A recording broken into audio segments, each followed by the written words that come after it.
एक बार की बात है, राधा नाम की एक लड़की अपने पिता के साथ रहती थी। उसकी माँ बचपन में ही गुजर गई थी। वह अपने घर का काम करती, फिर कॉलेज जाती थी।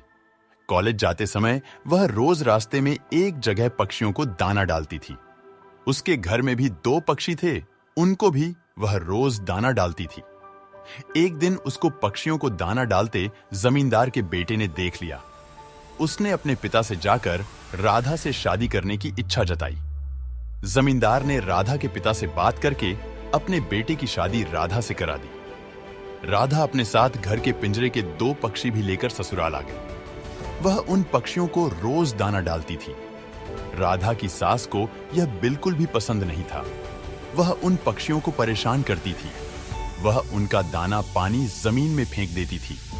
एक दिन राधा की सास ने पक्षियों का पिंजरा ही जमीन पर फेंक दिया। उसे यह करते हुए राधा ने देख लिया। राधा ने मना किया तो उसकी सास ने राधा को ही डांट दिया।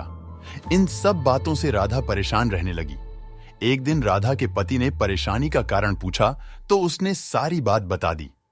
उसके पति ने राधा को पक्षियों की भलाई के लिए उनको पार्क में छोड़ने की सलाह दी। अपने पति के कहने पर राधा ने उन दोनों पक्षियों को बाकी के पक्षियों के साथ पार्क में ही छोड़ दिया। वह उनको कभी कभी दाना देने पार्क में जाती थी। अब सभी पार्क के पक्षी राधा के अच्छे मित्र बन गए थे। पक्षी अब राधा के घर पर भी आने लगे। राधा की सास को जब यह पता लगा तो वह गुस्सा हुई। वह राधा को उसके मायके छोड़ने के लिए उसको साथ लेकर गई। रास्ते में कुछ चोरों ने राधा की सास के गहने चुराने की कोशिश की। तभी राधा के पक्षियों ने आकर चोरों पर हमला किया, जिससे चोर भाग गए। इसके बाद राधा और उसकी सास घर ही लौट आए। अब राधा की सास की सोच पक्षियों के प्रति बदल चुकी थी। उसने राधा से कहा कि अब हम दोनों चिड़िया को दाना देने चला करेंगे और पहले के दो पक्षियों को घर वापस लेकर आएंगे। ये बात सुनकर राधा बहुत खुश हुई। इस कहानी से हमें यह सीख मिलती है कि हमें जानवरों से अच्छा व्यवहार करना चाहिए। अगर आपको वीडियो अच्छी लगी तो वीडियो को लाइक करना बिल्कुल ना भूले।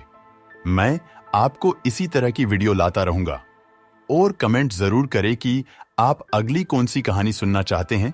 मैं आपका नाम लेकर उस कहानी को सुनाऊंगा।